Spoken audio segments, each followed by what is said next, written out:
Hey everyone, welcome back. It's Lucid, and I am once again joined by the world champion of Dominions 5, and that is Sai. Hello, I am the former world champion. Looking forward to casting who the new world champion is going to be. And we're here on turn 53. It's going to be a pretty cool turn. This is going to be the first turn of the war with TNG and the whole world. And I actually got a message in Discord from TNG, and they were kind of saying that their whole plan, we'll see what their messages are here, but their plan to kind of get big and like ride a power curve to the end are kind of backfiring on them because everybody's ended their nap and they're not even that much, like they're not really even in position one, I don't think. Like they're in a good position, but they're not even like that big, but they just have like a lot of land for, I think part of it is they have a lot of land for people to take. So people just have like greedy eyes looking at potential spoils. And it's kind of like if everybody gets going on like a, hey, let's all kill TNG, it's kind of hard to like hit the brakes on that once. And it's kind of like a self-fulfilling prophecy. Once enough people are like, yeah, that would be good. Yeah, then it's just easier to keep going than to stop. Right. So let's see what they say. Pangaea has a predictable move into the wasteland 129. We've telegraphed being unable to defend it intentionally. We forged a pocket ship last turn and will be using it to bring an army to fight what is hopefully an underscripted Pangaean army.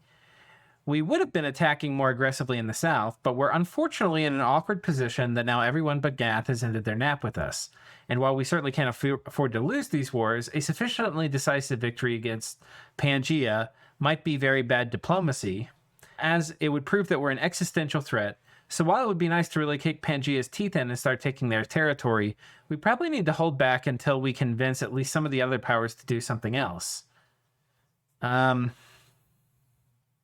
an awkward way of putting it. I don't think that most of the people fighting them actually think that they're an existential threat. So I actually don't think that they really need to worry quite as much about that.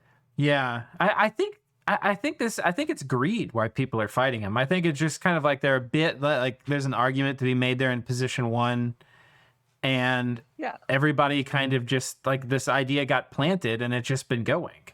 So yeah, proving that you can defend yourself actually is good if people are fighting you because they're greedy. yeah. That's essentially where I see things as well. That like it's much easier for them to just cause some damage and then try to get people to back out that way, rather than to be like, oh no, woe is me. Because if they're like, oh, I'm so weak, then people are just going to eat them because they just want to eat them, not because they perceive them as threatening. Right. Okay, but we have scripted the army just west of Pythium to deal with the Idol of Sorcery deciding to jump on it. I'll not spoil the suspense by explaining the tricks being used. Cool. Because that's I mean, honestly, it's one of the hardest things about this TNG war is they're potentially going to have to face, I mean, not only are they facing this coalition, but they're a human nation facing two of these idols of sorcery, which is... Yeah. And we already know that both of these players want to use them as well. Right. Yeah, these are the kind of idols of sorcery you can pick up on the side of the street. They're out there, showing a leg for any passerby that wants to throw them a few dollars. So I expect they're going to be itching to use them in a war that's actually of their own choosing. Okay. From Latch, we're making a very Demosthenes play this turn that unfortunately delayed the turn a lot because I wanted to let Demosthenes actually log in and do some of the turn. But it turned out to be a very bad turn for that. Both of us got sick at the same time. This long delay does not help with the knife's edge we're on diplomatically. Hopefully it gives a good show this turn if everything works. Very much a rush turn for how important it is, but I think the important scripts are good, and we can afford to lose some income or get logistics due to mismanaged patrol efforts.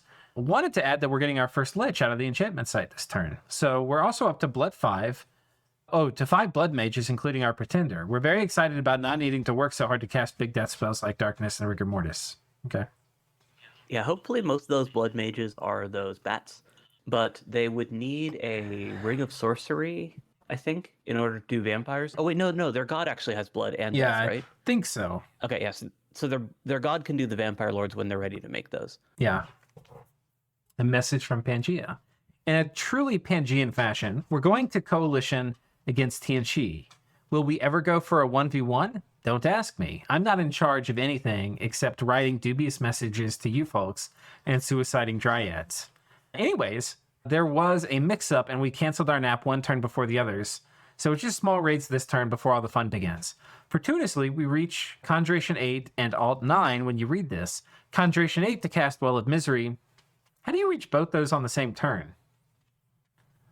But I'm guessing that they switched from one to the other, but that is pretty odd, yeah.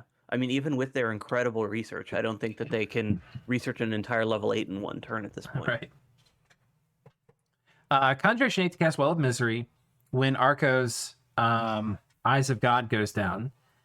Death Gem farming with Gath has been running for a few turns in 232, so it's the next logical step. And Alt 9 will give us the advantage in a standard battle against Tianqi. We just need to keep an eye on the not standard stuff. The main objective is the Throne of Life. Tianqi is aware we want it and did not want to yield it when we were negotiating to avoid a war. So he will probably commit hard to defend it. We intend to play around that and take the less defended stuff before sending a big army on top of the throne. Plus, Luck already gave us a pocket ship around turn 20. Wait, isn't that an artifact? No, Pocket Chip's a level 6 item. It's just you don't see it that often because it's pretty expensive and requires nature air cross paths. So oftentimes you can use them for logistics pretty late in the game once you have fairy queens. But outside of certain nations like Man and Ist, they can be pretty hard to make. Okay. Well, that makes sense. I don't think I've ever used one. I probably should. I mean, it's probably a good item. Yeah, they're really nice on late game aquatic nations. Right. Because if most of your empire is centered around the ocean, then getting from one side to the other is a huge mobility boost. But they're just really good logistically in general. Yeah. Okay. So Plus Luck gave us a pocket ship around turn 20, and I've been begging Warp PC to use it. Maybe this time. Okay. Now, I have peeked at this turn, I think, and I think what we're going to get is a bunch of pings. I think this is like that climactic first turn. Now we're going to see some kind of cool rating. But I think it's a lot of very low commitment things, which a lot of times is how wars start out. Right, and then you escalate based on what you need and what works. Right. Is that guy thugged? He looks like it. Or oh, no. Okay. Oh, but damn, look at those stats. 3 experience stars? Yeah. Hot damn. Blood surge going? You know, it's kind of funny. We'd gotten a little bit of feedback after the game had started at this point. So we now know that TNG's thought with this build was not really focused on thugging so much as it is on having their mages be effective in very long battles. And that's why they had the blood surge, removing the old age, and reinvigoration. However, by leaving off poison resistance, they actually left off one of the things that would be pretty high impact in those long battles, because presumably in that kind of situation, everyone's putting up a foul, or one side or another is putting up foul vapors anyways. Right. But it incidentally is also a thug bless, even though that wasn't necessarily what they were going for. Yeah. Oh, this is interesting. Okay, this is Arco taking this from Xibalba. A little summon imps. Yeah, summon imps can be very, very good against certain province defense types based on the nation that owns it, because they're going to go for the lowest protection unit. So in Xibalba's case, their commander is basically a naked Zots. He must have stolen this. This is an Arco Ayitz. Yeah, it's... Do they have seducers or something? Am I maybe like a hero? I think that the muses or sibyls have seduction. Okay. I'd have to double check what the hero is that has that, though.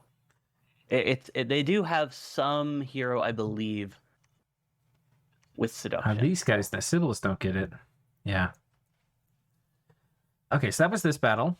And then down here, it looks like we had a similar thing, a Camazot here. Oh, got a little fatigued out here. And that's an indie Camazot, I believe. Right. Or indie Camazots. Yeah, I think, right? Yeah. I mean, yeah, no, that makes sense. Yeah. Yeah, the Muse is the one with seduction. Okay. It's one of their multi-heroes, the one that gives Inspiring Researcher. We have a lot of pings. We have, ping here, ping here, ping here. Let's take a look at this army. This is a proper army here. Oh, so he's got Ziz, which is interesting. Yeah, those guys are really cool, but oftentimes I've only ever really seen them used as blockers, just because they're size 6 and they have shock resistance. So they're basically the perfect answer to air elementals, where you use those guys as your bodyguards and the elementals just don't do anything. Right. And then with the Cold Aura, they even put the Cold to sleep, even if they're not killing it themselves. Oh man, that's a strong So Cold Aura too. It's 10. Yeah, so they're one of the most direct counters to air elementals that you can get. However, they're quite expensive and they're summoned one at a time, so they can be very hard to mass. Are they? I don't remember them being. Are they like? I want to say they're like 8 or 10 death gems. Like they're. Are they cheap? Are they only like 5? I remember that they have a weird cross path, which makes them annoying. No, they're only 4 each. Oh, okay. It's because they're 3 death, 2 air. So for most nations, you just don't have that many mages capable of summoning them. Yeah. TNG in this case, because they have just Wailing Winds casters in every province already, or as many of those as they want. The mages that are capable of summoning these guys are less rare and valuable than they would be under for most other nations. Oh, this looks like an accident. I think this is the.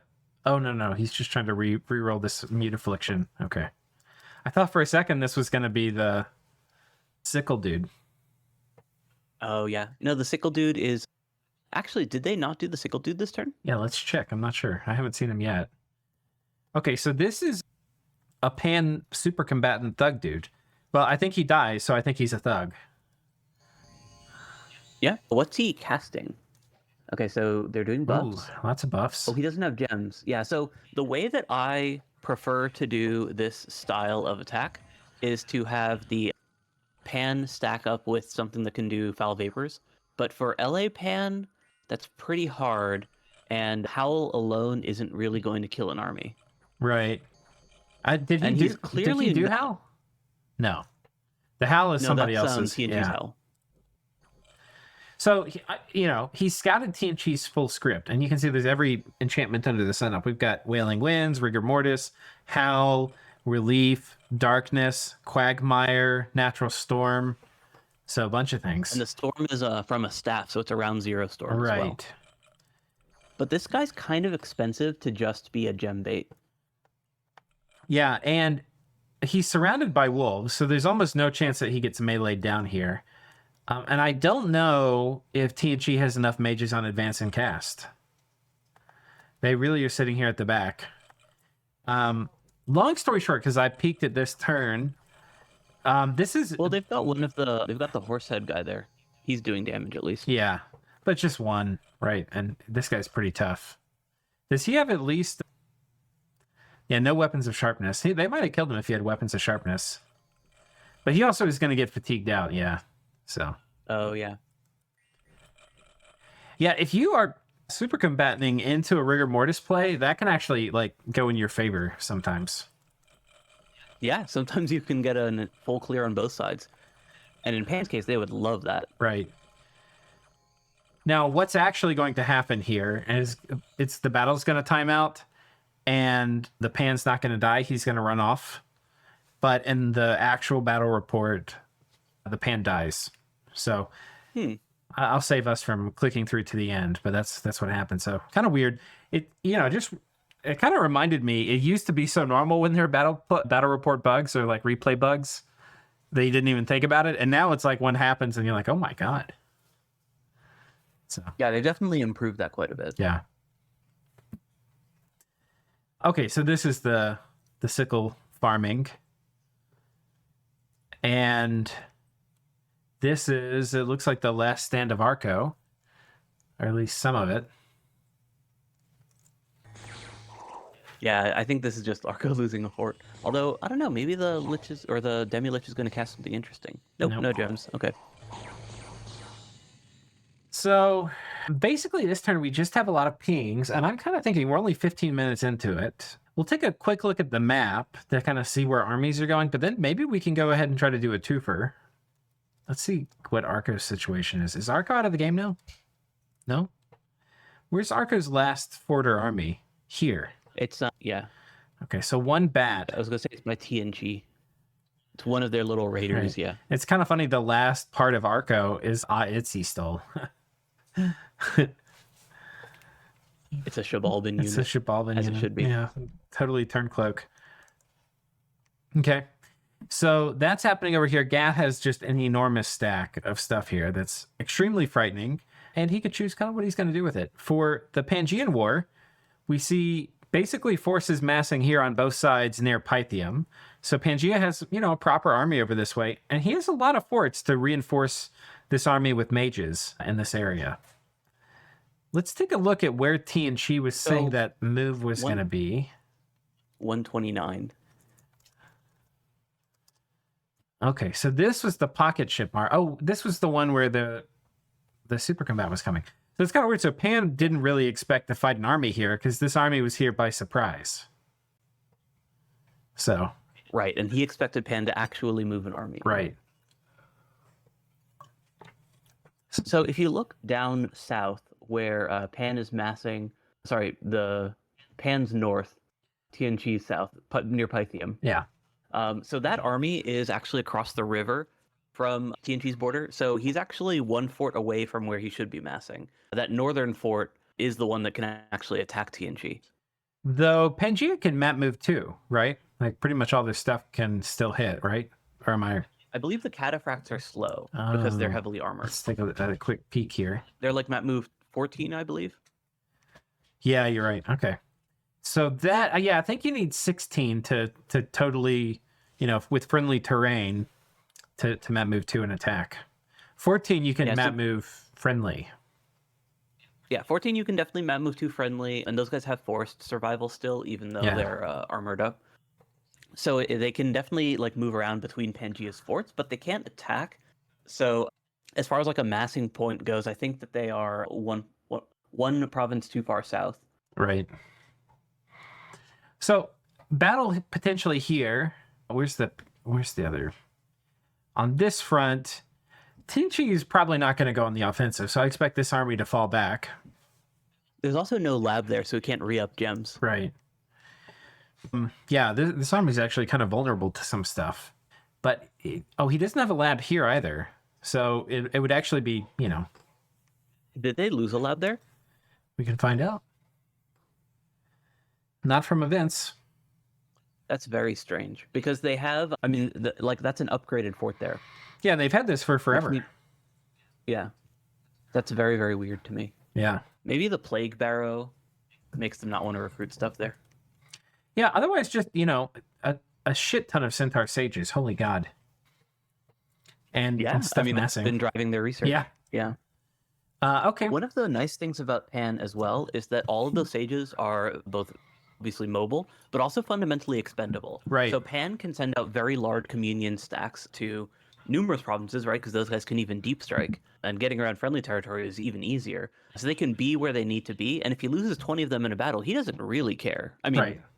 He cares, but he isn't going to be crippled by it, especially not at this stage of the game, given the immense amount of infrastructure that Pangaea has. Yeah. So that means that he can send these very, very heavy armies, essentially. If you're capable of attacking someone on 5 or 6 different places, all with 20 mages in a communion in every army, that's very hard to deal with because you need to bring essentially your full set of battlefield spells in order to counter that. Right. Yeah. Okay, let's go ahead and pull up the next turn. Do you have anything you want to say on this one? The other thing I guess to point out is that Xibalba and Vedheim and potentially Erythia are all about the stab TNG too. So, this Aussie pile can jump on any of these forts, which is terrifying. Yeah,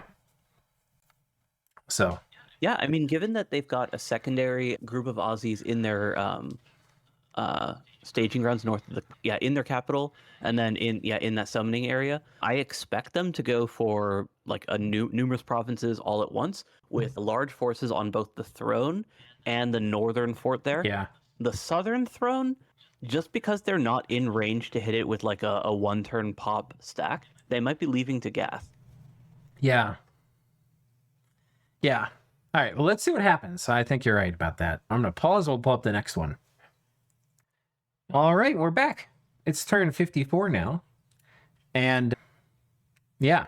and we can see a lot more colored flags attacking TNG. It looks like even Agartha is joining in. Yeah, we don't see many TNG flags on the left. Oh, man. Yeah, this is... Oh, man. So The traitor. The traitor. This is why TNG... So, you know, there's been part of... Like, TNG's been very kind of deferential or friendly towards Agartha, right? Like, they could have put him down or they could have done this, but they like, you know, while they ate a bunch of Agartha's stuff, they did it in about as friendly a way as you could. Oh, Yeah, they essentially only took things from Midgard. right. So this is possibly an argument for maybe why he should have gone after Agartha instead of maybe vulturing Arco. Like, he vultured Arco in a hurry, but maybe if you let somebody else vulture, and this is like Monday morning quarterbacking, right? But if maybe somebody else vultured Arco, he could fearmonger against them, and he'd have Agartha put out of the game. But I think he should have gone for Arco a long time ago. Agartha, But- yeah. But that's at the time that they were vulturing Arco, I didn't see anything wrong with that. Yeah. I think that was a totally reasonable thing to do. But this is kind of Aaron's favorite thing too. He's not going to miss out on a good coalition opportunity. So he's actually in a decent position now. I mean, yeah, he just has his cap circle, but holy shit, look, he's got 5 forts. So, I mean, that's a decent number of mages. It's not a winnable position. Oh no, it's 6 forts. Yeah, he's forwarded everything. Yeah. I don't think he can afford full mage production though. I think he can. Look at this. He's got a great gold mine here.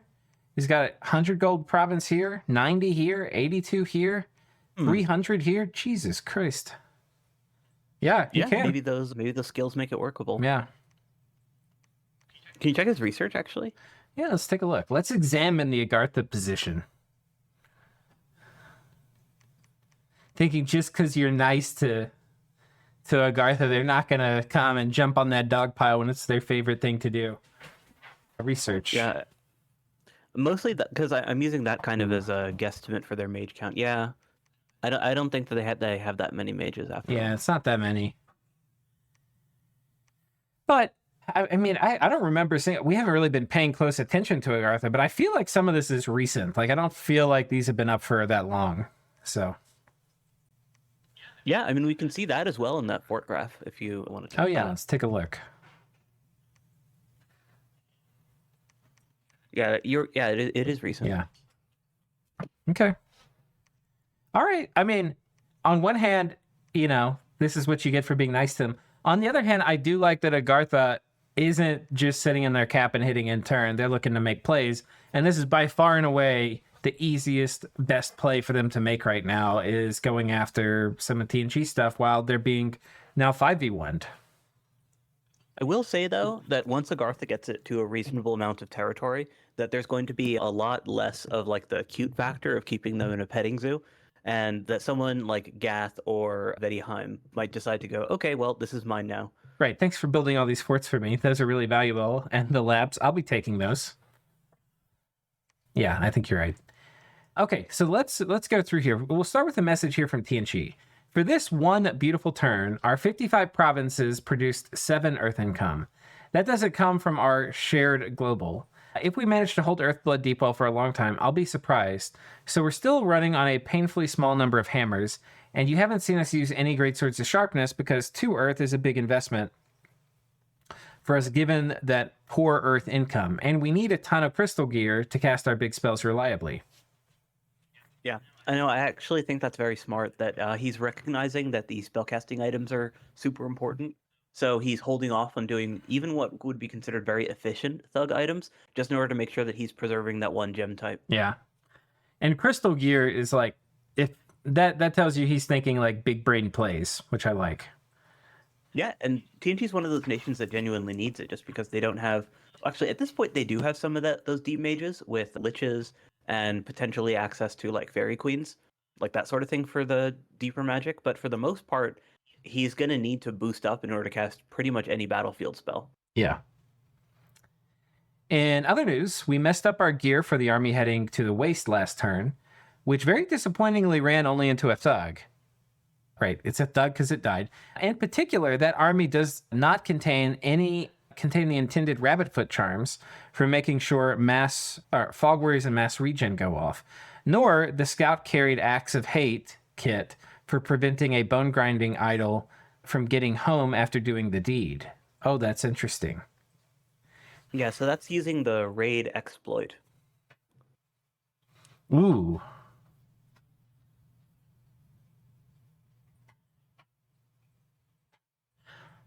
Scout. No, I think the scout carried. I think what he means is he would have it on a hidden scout behind the army, and then anticipating this is the turn he would get magic phased attacked.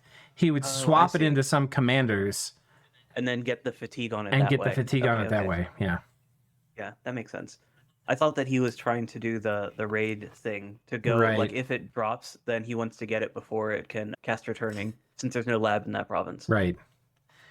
So and you can see like TNG's. I like how they're thinking about this, but they've got like a long tech checklist just to play the game normally. Like right now, in some ways, they're trying to bait out, even though they don't really have all the things they need. They're trying to kind of bait out idle attacks. So, yeah. Or at least anticipate them. Like Right. I don't think that they would love an idol dropping on that army, but they want to be prepared for it when it comes. Yeah. Well, I think they want to be killing idols. Like it's kind of like for them to really get much done, they need to get these idols killed. So it's like phase 1, do things and kill the idols. So the thing is, though, that in the case of Vedheim, because all of their Vedi Gaijas are priests, they can pretty much instantly recall their idol at this point. Right. Unless they've been making mostly hags out of their forts as well, which, based on what we've seen in Vedheim's armies, I think that they are mostly Gaijas. And then in Pangaea's case, we don't really know how many dryads they have. From what we've seen, they're using mostly the sages, which makes sense. So they might actually not be able to call theirs back quite as quickly. Yeah. Yeah, I mean, but I think I can't remember if we talked about it much, but there's a deep bag of things you can do potentially against this kind of bullshit, if we want to call it that, this fuckery. And, you know, some of probably the number one thing is to send it to a different plane of existence. But TNG is not going to have access to that most likely. They've broken into blood, so they're like checking some of the boxes, but you have to kind of finish research. Yeah, you need Blood 9 or you need an artifact. Right. So that's Or actually, there's a unique Archdevil summon that also has the sight Infernal to send it to Sight. another plane. Yeah. That'd be a good one. The other thing you can do is Horror Market to Hell. That's pretty good. TNG doesn't have a ton of Astral. They have some. Yeah, it's harder for TNG than it is for most folks. Yeah. And the other thing you can do is try afflicting it to hell, right? So curse it, pound it, and maybe it'll come back with a mute affliction or something like that. And there's probably other things too, in terms of like dealing with these things in the in the more long run. Like there's ways to just dodge the damage or kill it, but these are like, what are the ways to like deal with it where it doesn't come back so fast? Yeah, well, what he's set up to do is mostly just to actually handle the incidental effect, like just the one time that it's dropping. Right. And in the case of Pangaea's idol, he at least does get a little bit of a breather after he kills it. Yeah, true. Well, this is what happens when you rush turns in such high skill games. We didn't pick up much of any of the Thugs kit, which is also sad. I haven't figured out whether we need to magic phase this suicide squad to deal with the idol's risks. This turn our naps with a Xibalba, Erythia, and Vedheim end. At the moment, none of these... The other thing that's worth noting is I know that TNG was like... The guy who's playing him was like having kids or something, like he had a lot of stuff going on in real life, and he probably wasn't able to like chat with all the players much. And when you're not chatting as much, it's a lot easier to end up in a 1v4 too. That's the other thing. Yeah, you'd actually mentioned that right when the hostilities were breaking out. From what I've seen of what's been shared of the diplomacy, at least Xibalba and Vedheim are doing it basically with the idea of curbing their power. And Vedheim had initially said basically that they were going to do only a limited goal war, like they basically just wanted to reduce TNG's size. Right. And the only reason that they hadn't basically worked out like a peaceable province exchange was that Pangaea's demands were unacceptable for TNG. Okay. Okay, well, that's good to know. At the moment, none of these nations have made a clear statement saying that they're actually going to war, like they're doing total war, versus just trying to extort a couple of provinces. So we're not trying to counter-raid our whole border. Meanwhile, we're building up a magic phase in our enchantment discount site. Our dome in our capital repelled a spell this turn. I wish we had the booster turns to put back up additional domes by now. We'll just have to hope that dome is enough to dissuade Black Death or something similarly painful this coming turn. We just finally got to make 8 ancestor vessels a turn, and we'd really like to build up a stockpile of them. Oh man, you have to knock on wood after saying something like that. Dominions isn't a game where you get to keep all of your pretty toys. Yeah, well, and 8 ancestor vessels per turn is also not like game changing. It's nice to have, and it definitely makes sense that he wants to keep massing those guys, since they're the kind of like endurance unit that he has that's going to have that reinvigoration and resistances and so on. However, they're also not critical, right? Like the core of TNG's strategy doesn't rely on having the massive sacreds. Yeah. So it's nice, but it's not game losing if he does get blessed. It's not like Yes or something where you need those more barks. Okay, the exciting news is that we'll hit Alteration 8 this next turn. This will considerably improve our ability to field large commitments of sacreds against Pangaean Erythia without taking heavy losses from Gifts of Heaven, as well as giving our death mages access to Disintegrate for killing thugs. Thus, our waste army was misscripted. At least one Drain Life caster was supposed to be on Advance and Cast. Huh.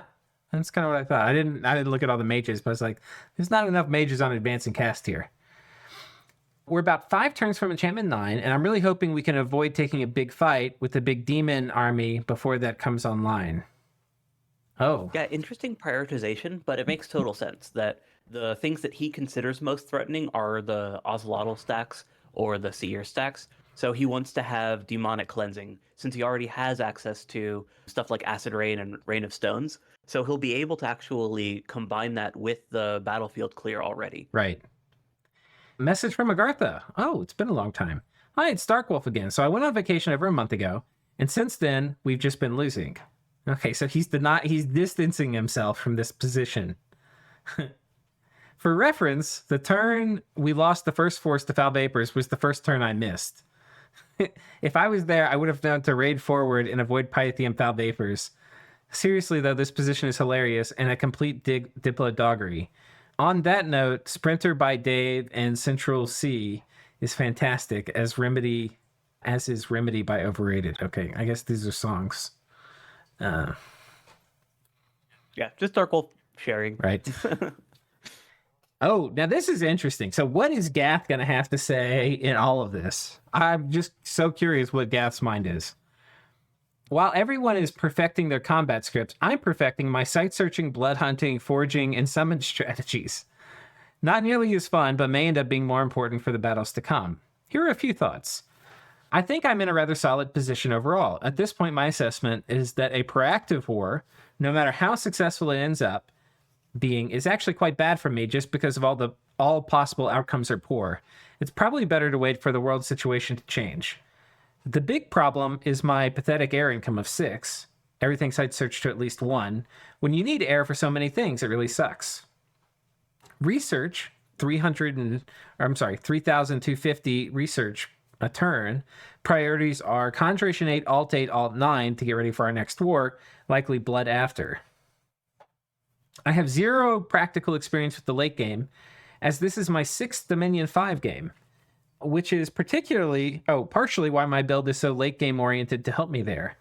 But I think I know what I'm doing, and my partners are always willing to offer valuable advice. P.S. Gath welcomes more Crystal Mages to join the crew. They are the first independent mages I found. Yeah, those guys are surprisingly less high impact for Gath than they are for many other nations, just because they already have the Earth Astral Crosspath, which is the big thing that they bring. Wait, but didn't he get Jade Amazons and Crystal Amazons? He did. Okay. I think he means the Site Mages. Ah, okay. But yeah, he definitely did get very good indies for Gath. Yeah. Not Not sure how aware you are about Agartha's situation, but people generally don't touch them because nobody wants to become too large. On top of that, I don't really want that piece of land since it would actually be hard to defend and would open another T&G border. It's not really a risk at the moment. So the plan that Pan shared with me is that Agartha actually gets quite a chunk of the TC land, which would be kind of funny if that happens. Yeah, I still think that Gath, especially if he doesn't want to go too deep into TNG, should just eat Agartha. Yeah. I think that being too conscientious about how big you are can backfire. Yeah, I think especially, I mean, the thing I'm worried about is Xibalba and all this. So, I don't know. Right now, Gath gets to kind of pick what they're going to do. But if Xibalba gets really big after this, I think you just want to be as big as you can be, too. Yeah. I don't think that Xibalba is going to be the biggest after this, but yeah, whatever they can get would help. No, but Xibalba doesn't need to be the biggest to be in position 1. That's also true, yeah. So this was PD. Oh, no, it was more than PD. This is 55 dudes. That might be a blood hunting province then. I'm not sure why else you'd have mundane troops patrolling like that. Or unless he's just trying to get rid of scouts or something. So this is the throne. He's 1 turn popped it. There's a TNG army inside here. This Unrest 33, 5k pop. Yeah, he's probably blood hunting. So importantly, he has Will of Fates. And Will of Fates, as we've been talking about ad nauseum, is kind of, and he's probably also has a storm staff. These are both things that are prerequisites to fight an Aussie stack. So, he probably could have an army that gets them all jammed up at the gate. The question is, does Xibalba have Wailing Winds casters here? I don't even know if they have Wailing Winds tech, to be honest. Yeah, I don't know either. Oh, wait, air gems? We don't have... Oh, nope. It's darkness. Yeah, that's either darkness or rigor mortis, yeah. Okay, another... So, yeah. Does not look like we have Wailing Winds. Yeah, if he did, it would be on a Camazotz. Right. What's the Enchantress set up for? Is that Fel Vapors? Yeah. So the effect of this is that... So if Xibalba had Wailing Winds, which they could, if they have a stealthy Camazot here... What's the Archdevil set up to do? Is that a Firestorm caster? Well, let's see. I'm guessing Fire Fend or Heat from Hell or something. It's hard to know. It's a lot of fire gems. Yeah. Firestorm might make sense because his Bless already includes fire resistance, but his non-sacred mages there would need a buff to protect against that. This guy's doing Weapons of Sharpness. Yeah. So, if there's no Wailing Winds, you want to take this fight as Xibalba storms his TNG, and that way you get them all piled up at the gate. If you have a Storm Staff, and then you just kill them there. And with the Will of Fates, you could hold the gate for 90 turns. Because there's or at least long enough to win. Right, there's a proper army inside. So the problem is you do not want to do that if there's Wailing Winds. That's like auto lose. All your ship will run and die. So the scary thing about Xibalba is that all of their Wailing Winds casters are flying high map move stealthy. Right. So you don't actually know if they're ever part of an army or not, even if you've scouted it. Yeah, so I think because of that, if you're TNG, you just have to assume it's there and you have to ride out and fight this turn. May not be what you want to do. You want to take the battle inside the fort. But I think just the risk of there being a Wailing Winds caster, you have to do it.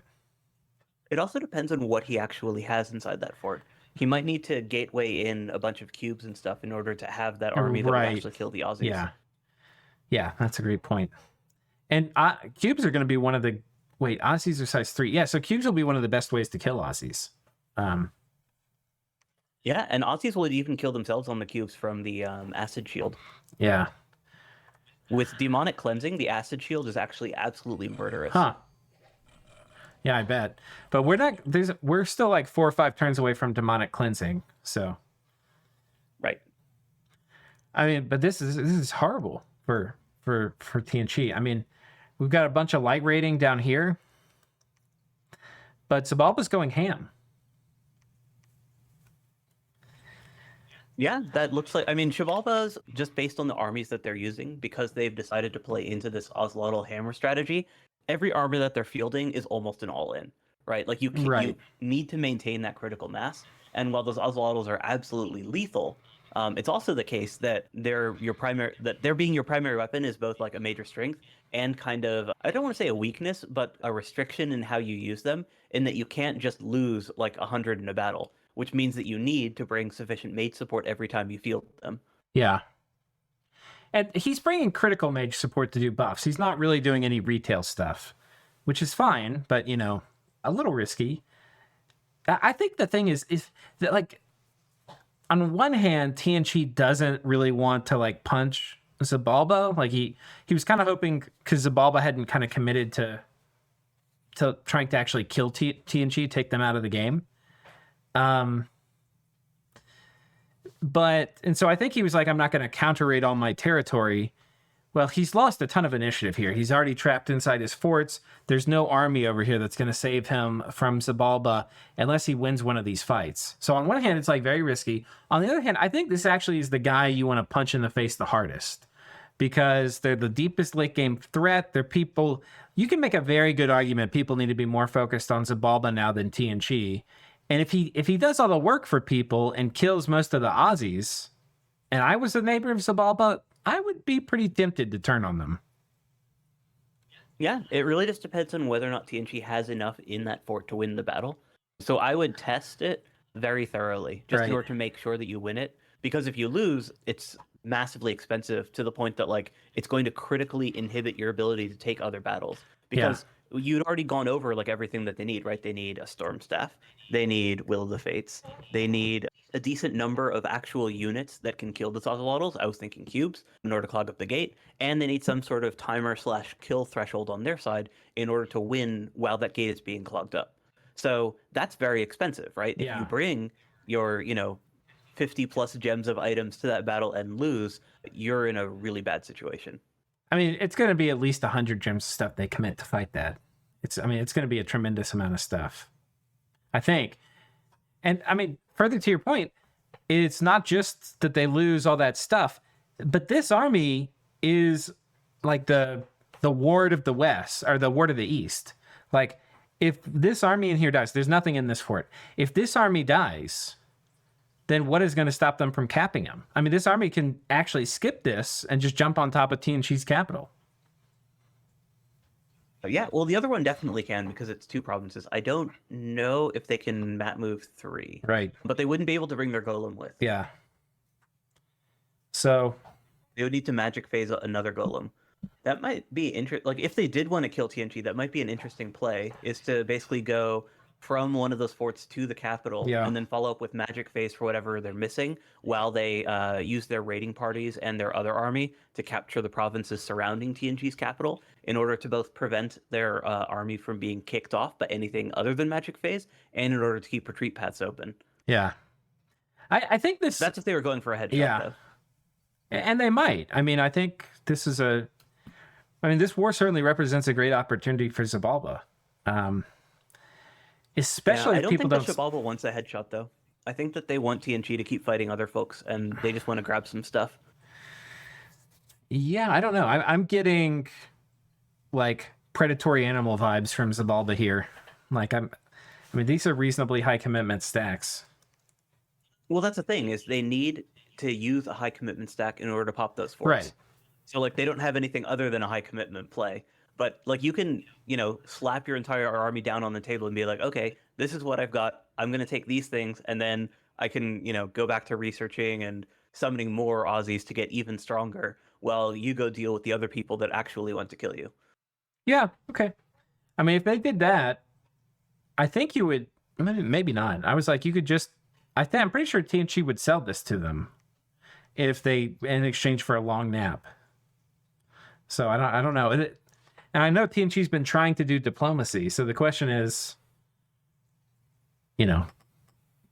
will it work? Yeah, just the impression that I had gotten from Bettyheim and Xibalba's messages was that they really just want to grab some stuff. Okay.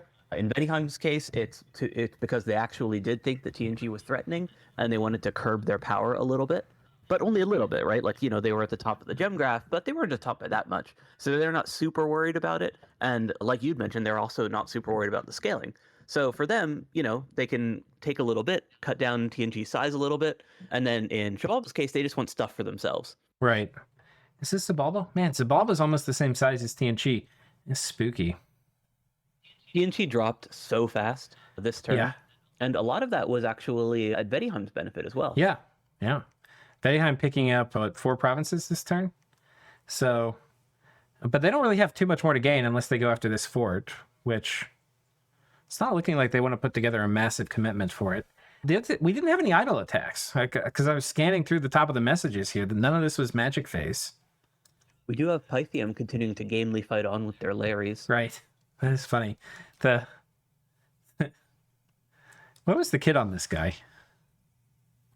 I think that's the thug that we had already seen before. Oh, yeah. Yeah. Yeah, he's going to be hard to pick off. Yeah, 20 MR. I mean, any sort of like magic armor piercing weapon would do it. Yeah. So Pangaea moves an army out into the open. Ooh, they've got a lich. That does mean that this is a real army. Enslaved mind spam, very nice, very nice.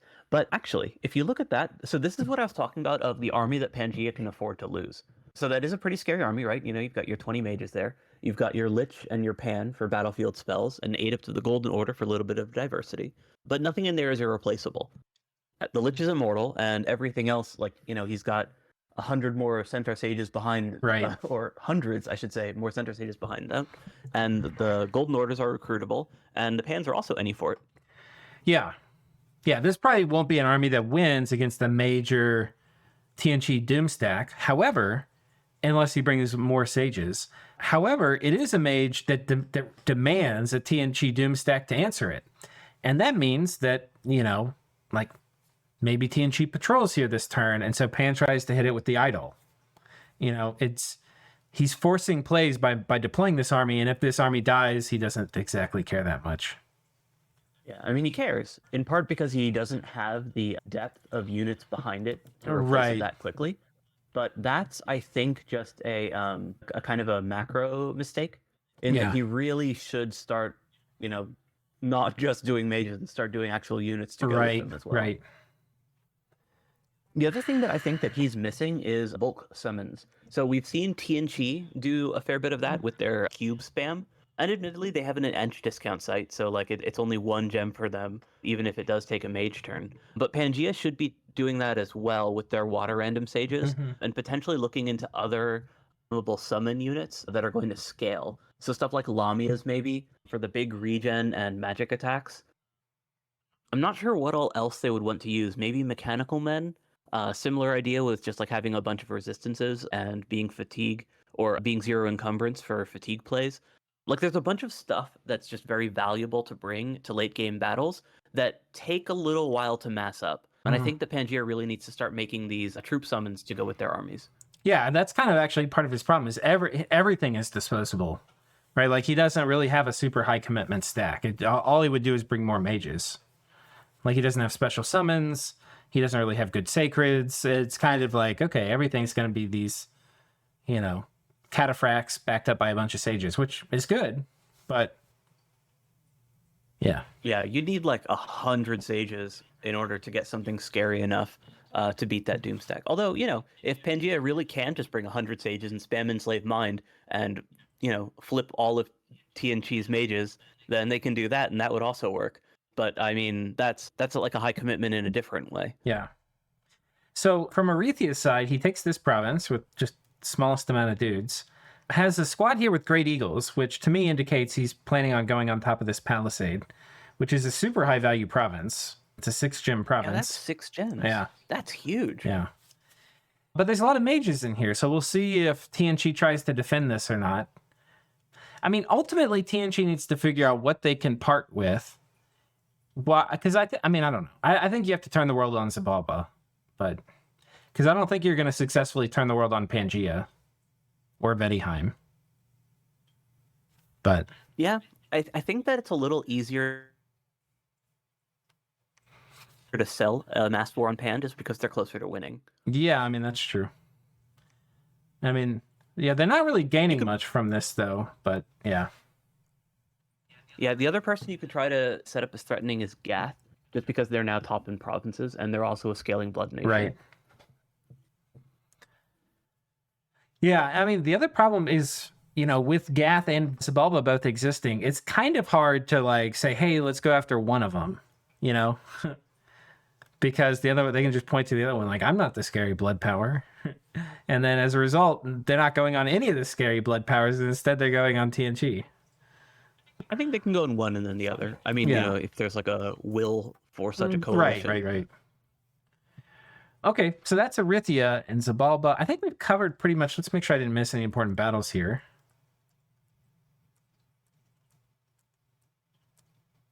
You want to check out what Vedheim is raiding with? Yeah, we'll take a look. This looks like a point buff squad. Let's see how he does it. Yeah, I've seen cleaner. Yeah. I mean, this one has very few mages, Right. so it's not like the square of 6 mages surrounded by the Vedi Jarls. That's a single Vampire Lord. Okay, so that also tells us something in that Vedheim is doing Vampire Lords. Right. Which means I think they can cast Illwinter kind of at will now too, right? Isn't it 7? Yeah, it's 6 or 7. Yeah. Illwinter is very accessible. Yeah. Okay. Blood 6, yeah. So they were already capable of casting Illwinter. Yeah. So that's that. I mean, I think we potentially have a big square off here. I feel like the idols are going to come out next turn. We potentially have a square off here. And we potentially have a square off here. I think these are the places where the big fights can happen. Yeah, we should be seeing at least one big battle this next turn, in part because there are 2 Pangaean armies that are actually on the move now. Right. Yeah, this one came up. This army was here and they moved forward. So, and they patrolled, so we can actually take a look at this here. I'm not sure why they have these Fire Lords here at all, actually. I guess they don't die to, like, Earthquake? Yeah. Maybe that's what they're for? Maybe they're Incinerate casters or something? I don't know. I mean, Pillars of Fire is a good spell, like, don't get me wrong. But it's a little weird because those guys are kind of inefficient, and they compete for slots with the Fire 3 Mage. Oh, from this one? Yeah. Yeah. Oh, wait, no, I'm sorry. I thought that the Adept came from their site. It's a different site then. Yeah. Those are the F1 guys. I guess that makes sense if you really want to... If you care about the variety more so than efficiency. Because I tend to think that Centaur Sages are better than Fire Lords. Yeah. All right. Well, I think that's it. What are your closing thoughts here? Well, we haven't really seen TNG do a lot of damage yet, but mostly that was just because people hadn't been sending armies at him predictably yet. So this upcoming turn, where he knows that Pangaea is going to be moving these big stacks at him, are probably where we're first going to start seeing him do a significant amount of damage. Because he's got 2 different armies that he has the potential to cut off, and because he knows how they're set up, whereas they don't know exactly what he's scripting, he should be able to take those fights. The second thing is that if we looked at Pangaea's armies, while they do have a little bit of variety in their like site mages that they're bringing with, they've got the Adept, they've got a Lich, they've got one Pan, they're not really set up for full diversity the way that TNG's army was, right? Like, it definitely has a lot more mages in terms of quantity because each of those has about 20 sages in it. Yeah. But they don't have that same thing that TNG had in his army where he was casting basically every battlefield spell in the game. Right. Yeah, I mean, some of this is starting to look not quite as bad as it had before, in that, like, if you could kill both these Pangaean armies, the Pangaea is only going to be able to raid you. So then you've taken Pangaea off. If you kill one of these Aussies, like if he were to ride out this turn and kill this Aussie army, he kind of is like, Xibalba's really just left with one stack. And maybe... Do you know where the cubes are right now? I have no idea. Oh, they're here. Okay, so he would have to gateway from there into the throne fort. Yeah, he can make it. So yeah, it's definitely within range, but like I mentioned, it's a very, very big commitment, right? Because you need the Storm Staff, you need your Will of the Fates caster, you need those cubes. I would honestly not really want to take that fight without Army of Gold for those cubes too, because the cubes without protection are not nearly as scary as they can be with it. Yeah. Yeah. Yeah, and the cubes don't I mean, benefit from Will of Fates either. So they're mindless. I thought they're inanimate, aren't they? Let me check.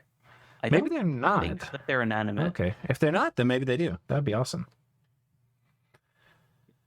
I actually don't know if they can get luck or not. Do we have any of these? Let's see. Do we have any cube battles here?